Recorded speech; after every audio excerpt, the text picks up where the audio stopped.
Que vous soyez acteur du monde de l'EdTech ou simplement curieux de la transformation de l'éducation et de la formation, ou si vous souhaitez vous former à de nouvelles connaissances et compétences, ce podcast est fait pour vous. Nous allons continuer à vous éclairer sur ce monde en perpétuelle ébullition. Ce podcast vous est présenté par La Poste Solutions Business et son offre e-éducation qui a vocation à promouvoir et à déployer l'usage du numérique éducatif dans l'ensemble de nos régions. La Poste s'engage auprès des établissements scolaires en proposant des solutions sur mesure, comprenant du matériel et des services associés pour mettre en place une offre numérique adaptée à chaque établissement. Je suis Rémi Chal, directeur général d'EdTech France, l'association des entreprises qui mettent la technologie au service de l'éducation et de la formation. Bienvenue dans ce nouveau numéro d'EdTech France, le podcast. Le métier de prof, il a de l'avenir. S'inscrire sur la durée, c'est comme ça que ça marche. Faciliter l'embarquement de tout le monde dans l'apprentissage. Que les élèves que l'on a en face de soi arrivent à s'épanouir. D'empowerment des enfants par une transformation de l'école. Aujourd'hui, Twitter est la salle des profs, un peu 2.0. On apprend mieux et on retient mieux quand on est challengé. Les profs sont parfois très hostiles à des jeunes entrepreneurs de l'EdTech. Rien ne remplacera, à un moment donné, l'humain. Nous passons nos journées à chercher de l'information et à lire. Engager les collaborateurs. La EdTech, finalement, elle touche chacun d'entre nous. Bien, bonjour à tous et bienvenue pour ce deuxième épisode du podcast. Oh, c'est dur à dire, du podcast d'EdTech France. Voilà. Après un premier rendez-vous, nous nous sommes demandé ce qu'étaient les EdTech. Nous avons compris comment se structurait l'écosystème en France et à l'étranger et ce dont il s'agissait. Eh bien, nous allons maintenant nous pencher sur une question tout aussi importante, sinon même davantage, celle de l'utilité même de ces solutions et de ces technologies. Concrètement, pourquoi faudrait-il repenser l'enseignement et l'apprentissage ? Doivent-ils impérativement se faire différemment aujourd'hui qu'hier ? Et ensuite, comment le faire très concrètement ? Nous allons aborder toutes ces questions durant ce nouvel épisode. Et nous allons commencer par le pourquoi avec notre première invitée, Sophie Pen. Bonjour Sophie. Bonjour Rémi. Alors bienvenue Sophie, vous êtes co-responsable du master EdTech du CRI à l'université Paris-Descartes. Alors CRI, ça veut dire ? Centre de recherche interdisciplinaire. Voilà, c'est un cri d'espoir en quelque sorte. C'est un lieu de rencontre. Et c'est un très beau lieu de rencontre. Alors on va rentrer tout de suite dans le vif du sujet avec une première question très large.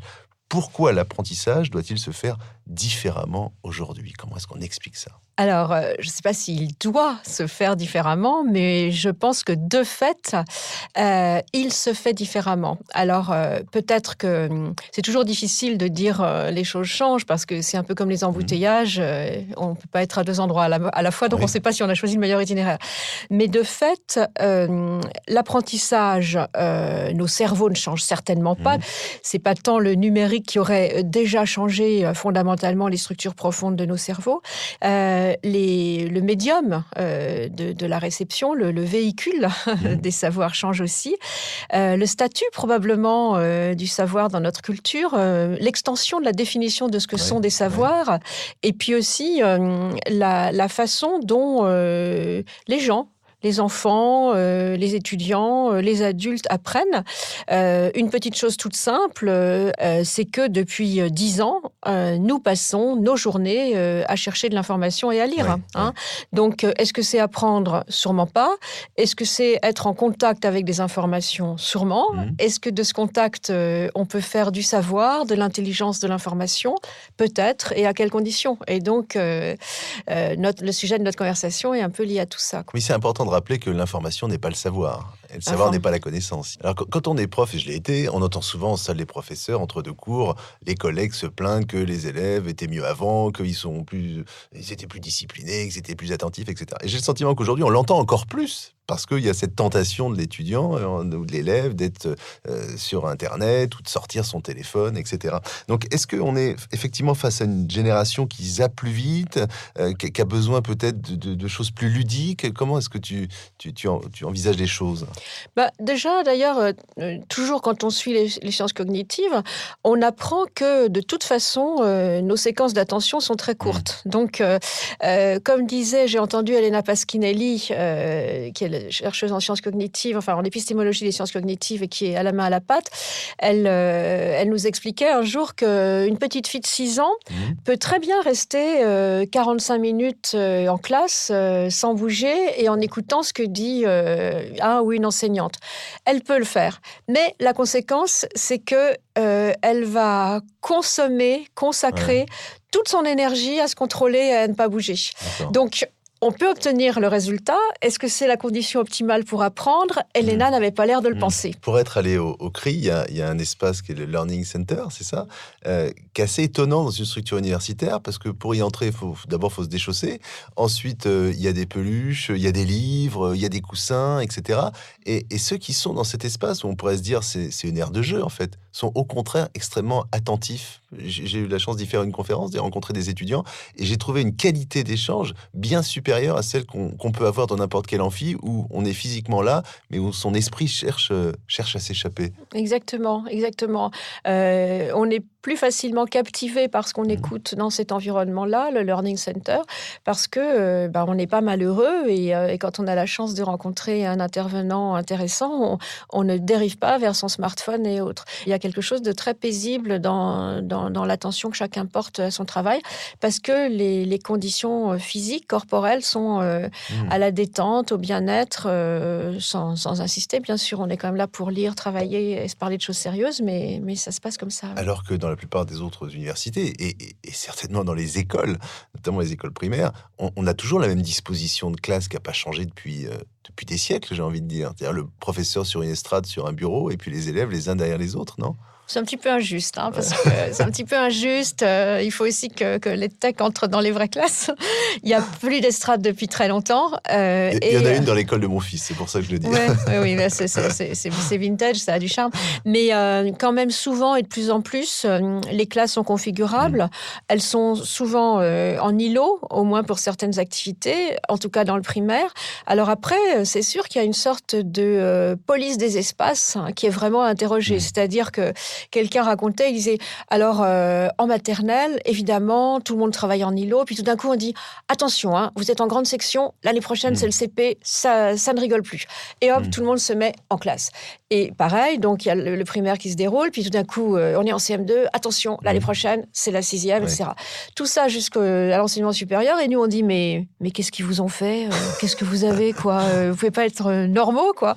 Il y a quelque chose comme ça, il y a quand même une police des corps, une police des espaces qui est incompréhensible, qui peut s'expliquer bien sûr par le nombre, par un tas de choses, mais nous, dans l'enseignement supérieur, en tout cas dans celui qu'on pratique au CRI, on fait tous nos efforts, bien sûr, et on n'est pas les seuls, très loin de là, pour travailler le plus souvent possible en petits groupes et dans des classes configurables, mais on n'est pas du tout les seuls.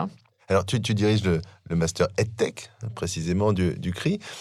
Comment sont envisagés les EdTech pour participer à cette nouvelle expérience de l'apprenant ? D'une part, je dois quand même faire un aveu, en quelque sorte. C'est que le public qui est venu nous voir depuis 5 ans que ce master existe n'est pas forcément, et c'est quand même un symptôme qui est intéressant, n'est pas forcément celui qu'on avait imaginé. D'accord. On pensait qu'on aurait des gens très avertis en technologie, qui auraient besoin des supports scientifiques, de sciences cognitives, de psychologie développementale, de sociologie des interactions, et de la coopération, etc. En fait, les gens qui désirent entrer dans ce master et qui sont, comme tu sais, un public international, sont plutôt des gens qui viennent avec des visées d'innovateurs pour l'école, mais qui, et ça il faut quand même retenir ce symptôme-là, se feraient plutôt sans la technologie. D'accord. Et comme par hasard, on est à un moment quand même où il y a une méfiance à l'égard de la technologie. Oui. Donc on est dans un paradoxe qui n'est pas mince, que je préfère avouer, c'est que notre intérêt au départ pour cette plateforme sciences et technologies a été un peu battu en brèche par la réalité des gens qui viennent et qui sont plutôt inspirés par des modèles comme Ashoka, Riverside, enfin qui sont plutôt sur des choses d'une sorte d'empowerment des enfants par une transformation de l'école. Et beaucoup veulent réellement créer des écoles. Ouais. Alors moi, je pense qu'on est à un moment où les deux champs vont converger. C'est-à-dire que les créateurs de technologies éducatives sont de plus en plus en train d'intégrer les conditions d'ensemble et dépassent le premier stade qui était un stade, on peut dire, d'application, on peut dire, ou de plateforme. Mais je crois qu'on est en train de vivre une grande évolution de création de l'EdTech qui ont commencé par des orientations très sur le contenu et puis qui sont en train de passer vers les questions d'individualisation des parcours et de data et qu'il y a des changements très très profonds en cours. Et alors, quand on parle d'individualisation des parcours, on pense évidemment à l'intelligence artificielle. Alors l'intelligence artificielle, c'est deux mots qui font parfois peur, parce qu'on a le sentiment qu'il y a un robot qui va venir prendre notre boulot. C'est pas exactement ça. Vous travaillez au CRI sur ces questions d'adaptive learning, d'intelligence artificielle ? Alors, on a travaillé plusieurs années de suite avec les étudiants pour essayer d'imaginer ce que pourrait être la fonction d'un enseignant avec des élèves qui seraient équipés, en fait, de compagnons d'apprentissage basés sur du type learning ou de l'intelligence artificielle. Donc, les étudiants ont fait des scénarios dans cette direction extrêmement intéressants. Imaginez, par exemple, que dans 2 ans, Amazon vend une espèce d'exerciser qui permettent aux familles de charger des exercices et puis d'avoir des corrections automatisées et qu'ils le fassent en suivant très strictement les programmes qui sont extrêmement détaillés. Qu'est-ce qui se passera dans la classe quand les élèves ou les étudiants seront équipés comme en ce moment, il y a beaucoup de contenu d'aide aux révisions. Voilà. Imaginez que ça se perfectionne et que ça devienne vraiment, collé à ton parcours propre. Le prof, complètement désarçonné, dit « Mais qu'est-ce qui se passe ? Il y a 3 étudiants, 3 élèves dans ma classe qui ont ce machin d'Amazon, etc. » Je vais râler, je vais être en colère, mais là, maintenant, il est peut-être encore temps que ce soit les collectifs de profs qui contribuent à designer ce genre d'outils. Et pour le moment, ils sont plutôt sur la défensive, sur la réserve, et sûrement, il va falloir imaginer des modes de co-conception qui tiennent plus du Living Lab, qui tiennent plus des méthodes de design, et où les profs acceptent de s'impliquer, parce que sinon, il y a une désintermédiation fort probable de la profession. Il faut qu'on arrive à les embarquer, de toute façon, les professeurs, dans ces bouleversement pédagogique, parce que c'est leur posture qui va changer, de fait. Tu vois, si tu regardes comment ça se passe dans les relations institutionnelles avec les ministres, inspecteurs, DAN, etc., toutes sortes d'intervenants verticaux, malgré tout. Ils n'aiment pas qu'on le dise, mais ça reste très vertical. Crois-tu qu'on entend souvent une question qui est: comment pourrait-on rendre votre boulot plus facile, plus marrant, plus intéressant ? Jamais, tu vois. On te dit, mettez vos cours en ligne, créez des contenus, partagez. C'est des injonctions. C'est des injonctions et qui ne sont jamais liées à la pratique réelle, tu vois. Quand on arrivera à designer des choses avec eux qui seront effectivement des allègements et pas une sorte de sourd-travail qui vient se mettre en plus, et des allègements qui viennent à la fois faciliter leur travail, mais qui viennent aussi s'ajuster au plus pur, au plus juste de ce qu'ils estiment être leur métier. C'est-à-dire faciliter l'embarquement de tout le monde dans l'apprentissage. Et de quoi on a besoin ? On a besoin de mieux comprendre comment les élèves raisonnent. On a besoin d'avoir un peu d'éclairage sur la façon dont ils reçoivent les contenus et les exercices. Pas forcément sous forme de feedback de type évaluation, ça va plus, ça va pas plus, mais plus profondément d'avoir effectivement un retour sur ce qui fait difficulté ou ce qui fait facilité, ou ce qui fait plaisir. Et ça, on l'a pas du tout, on l'a jamais eu. Alors, on va entendre un entrepreneur, justement, Ivan Ostrovitz, qui est CEO de Domotio, tu l'as cité, qui a une solution fondée notamment sur l'intelligence artificielle et qui va nous donner son avis sur la question de la recherche et des sciences cognitives. Il y a beaucoup de littérature scientifique par rapport à ce qu'apportent les sciences cognitives, les neurosciences à l'apprentissage. Donc, pour en citer quelques-uns, le premier, c'est que, par exemple, on apprend mieux et on retient mieux quand on est challengé. Il y a aussi, par exemple, quelles sont les bonnes méthodes pour réviser. Donc là, on parle de la répétition espacée.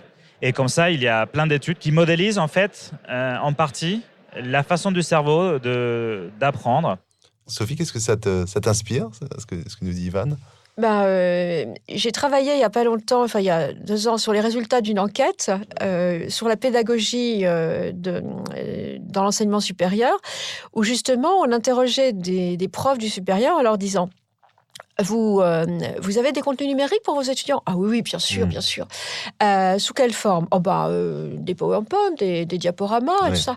Très bien, très bien. Et vos étudiants en sont contents? Oui, très contents. Et vous le savez comment? On le sait, quoi. Enfin, bon. Et ils vous en parlent? Oui, bien sûr. Oui. Mais ils font quoi avec? Je sais pas. Bon. Et donc, on voyait en fait que d'une certaine façon, les profs, ils font leur part du boulot, mais ils estiment qu'une fois qu'ils ont monté le contenu en haut de la montagne, la redescente, elle est pour le public.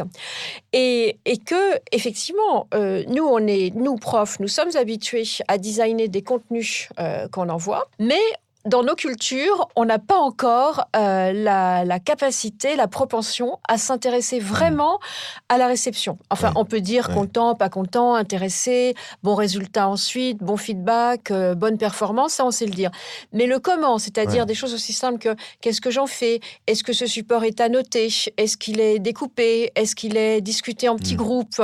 Est-ce qu'il y a des recherches complémentaires? Ça, non seulement je ne le sais pas, mais en plus je ne veux pas le savoir. Qu'il est acquis pour tout le monde. J'espère en tout cas que rien ne remplacera à un moment donné l'humain. Et le professeur, il n'est pas question de s'en séparer, de s'en passer. Parce qu'il y a quelques années, ça a été un peu la trouille, appelons un chat un chat. Quand on a mis du e-learning en se disant les gens vont se former tout seuls, ça ne fonctionne pas. S'il n'y a pas un accompagnement, s'il n'y a pas un questionnement, s'il n'y a pas une animation des connaissances et des informations. Oui, il y avait aussi une peur qui était quand on a commencé à être sollicité pour mettre des cours en ligne. On entendait ça souvent chez les collègues. Ah bon, si je mets mes cours en ligne, qu'est-ce qui restera pour moi? On va couper la branche sur laquelle je suis, il n'y aura plus besoin de moi, etc. Maintenant, on sait bien que ça ne se passe pas comme ça. Et justement, je pense que le retour de données que peut nous apporter Domocio ou d'autres est très important parce qu'il commence à nous sensibiliser à des façons tout à fait différentes de mentorer, d'accompagner, de laisser une place en fait à la pratique d'apprentissage des étudiants, des élèves. Et alors, comment est-ce qu'on fait, du coup, pour embarquer les profs dans tout ça, dans ce changement? Comment on peut les embarquer? Moi, je crois que je donnerais trois motifs, 3 ressorts. Le premier, c'est partir de ce qui les aide, eux. Et pas raisonner tout le temps marché, parce que tous ces gens qui veulent pénétrer la classe comme un marché, c'est un peu glaçant pour un prof qui a déjà son paquet de soucis et d'ennuis. Donc, peut-être designer les choses et la relation par rapport aux besoins des profs. Il faudrait vraiment qu'il y ait un travail de conception qui soit plus en prise avec la classe, sous forme de partenariat, de recherche, de technologie, de conception. Et je crois justement, sur l'embarquement, ce serait ma deuxième préconisation, à laquelle je pense souvent, je n'ai pas vraiment la réponse, mais je pense qu'on a trop une vision prestataire. Et que l'EdTech ne peut pas trouver sa place, ni être bien accueilli, quand la relation est une relation de client-fournisseur et de prestataire. On pourrait dire de client-fournisseur réciproque d'ailleurs, en fait. Et je pense que c'est pour ça que je pense que des formats comme le Living Lab, je pense qu'il faudrait que les projets EdTech, les initiatives EdTech, elles grandissent dans le milieu même de l'éducation, mais je pense qu'on n'est pas assez inventif sur la variété des collaborations au long cours qui sont possibles. Rapprocher les mondes, en quelque sorte. Et on a souvent des enseignants qui deviennent eux-mêmes entrepreneurs EdTech, parce que dans leur pratique quotidienne, ils ont vu que y a tel sujet auquel ils pouvaient répondre. Et c'est assez fréquent, c'est intéressant à voir. Et dans les SP, le numérique est pris en compte, les innovations? Alors, d'abord, dans les SP, les situations peuvent varier. Ça dépend beaucoup des équipes de profs. Donc, les SP, je le rappelle, c'est où on forme les professeurs. Les écoles supérieures pour le professorat et l'éducation. Et une des difficultés, c'est que les heures sont comptées, exactement comme au lycée. Ça s'est fait de la même façon. Et que chacun a intérêt à défendre sa discipline, donc à défendre en quelque sorte des heures. Et que ce qui reste pour le numérique, c'est vraiment refonder foulée sur des questions très fonctionnelles, du style une plateforme d'enseignement à distance pour maintenir le lien avec les étudiants professeurs quand ils sont en stage. À ma connaissance, il n'y a pas une véritable approche riche de la relation entre techniques, servicielles, et pas dans la... Je suis peut-être injuste, mais effectivement, c'est plus du serviciel, oui. Et j'entendais que on pense comme ça spontanément que les profs les plus enclins à utiliser des solutions innovantes sont les plus jeunes. Et je comprends que ce n'était pas le cas, parce que précisément les plus jeunes, ils ont un premier enjeu qui est de faire classe, et que c'est pas simple de faire classe quand on a 30 gamins face à soi, et que ceux qui au contraire étaient les plus ouverts à l'innovation ou à repenser la façon de transmettre les connaissances, c'était ceux qui avaient entre 35 et 45 ans, c'est-à-dire une certaine expérience déjà, et qui n'étaient plus dans des enjeux de discipline ou qui maîtrisaient déjà leur métier, quoi. Oui, et puis il ne faut pas du tout négliger l'allergie qu'une génération jeune a à l'égard de la technologie. Hein. C'est, y a, quand on travaille, par exemple, quand il y a des sessions de design fiction, par exemple, autour j'allais dire des jeux, mais ce n'est pas des jeux sur la collapsologie, le grand effondrement, etc. C'est assez drôle parce que ces sessions de design fiction... tout le monde dit « Ouf, il n'y a plus d'Internet. Enfin, on est débarrassé, on peut recommencer à apprendre à écrire avec une plume d'oie, c'est le paradis. » Et moi, je suis toujours un peu... Moi, je pensais que les gens allaient inventer des Internets décentralisés, des réseaux mesh, tourner autour de la coopération ultra-locale. Pas du tout. Pas du tout. Ça y est, on a enfin une peau de chèvre, etc. Non, mais c'est vrai. Et donc, l'allergie, elle est très, très forte à la technologie chez les gens d'une vingtaine d'années. C'est vrai que le discours ambiant est plutôt un discours anti-écran. Bien sûr. Anti-écran. Et puis, il faut quand même être lucide. Hein. Il faut voir la situation telle qu'elle est de l'emprise des GAFA sur les psychismes, sur les vies, sur le temps. C'est bien normal et c'est bien la moindre des choses qu'il y ait une révolte. Donc, l'EdTech, elle a aussi cette responsabilité-là de s'inventer indépendamment des modèles de domination qui ont pris le pas en ce moment, quoi, et qui ne sont pas du tout des modèles de libération. Donc, il y a une responsabilité morale pour la France, pour l'Europe, qui est de n'être ni la Chine ni les États-Unis. Et parfois, surtout quand on est à Vivatech, on se demande un peu où les gens ont laissé leur cerveau et leur âme, hein, parce que le modèle du biz, quelquefois, il est quand même un peu court sur pattes par rapport aux enjeux. En tout cas, merci beaucoup, Sophie, parce que grâce à toi, je n'ai pas consulté mon smartphone. Voilà. Donc, tu as réussi, par ton discours passionnant, à enlever un peu de cette emprise qu'ont les GAFAM sur ma vie et sur nos vies. C'était passionnant. Merci beaucoup. Et alors, en plus, la transition est toute faite parce qu'on a parlé des professeurs, de la façon pour les embarquer, etc. Et on va recevoir juste après, tu as le droit de rester dans le studio, un certain Joris, qui est cofondateur de EduVoices. C'est précisément des communautés de professeurs qui vont parler d'innovation pédagogique et peut-être technologique. Merci. Je vais l'écouter avec plaisir. Merci beaucoup, Rémi. C'est un plaisir. À très bientôt, Sophie. Que vous soyez acteur du monde de l'EdTech ou simplement curieux de la transformation de l'éducation et de la formation, ou si vous souhaitez vous former à de nouvelles connaissances et compétences, ce podcast est fait pour vous. Nous allons continuer à vous éclairer sur ce monde en perpétuelle ébullition. Si vous voulez nous suivre et nous soutenir, n'hésitez pas à vous abonner à ce podcast sur l'ensemble des plateformes d'écoute. N'hésitez pas à le noter et à en parler autour de vous. Vous pouvez nous retrouver sur nos réseaux sociaux ou sur notre site internet. Merci à Maxime Maton pour la production de ce podcast et à Laura Macari pour sa préparation.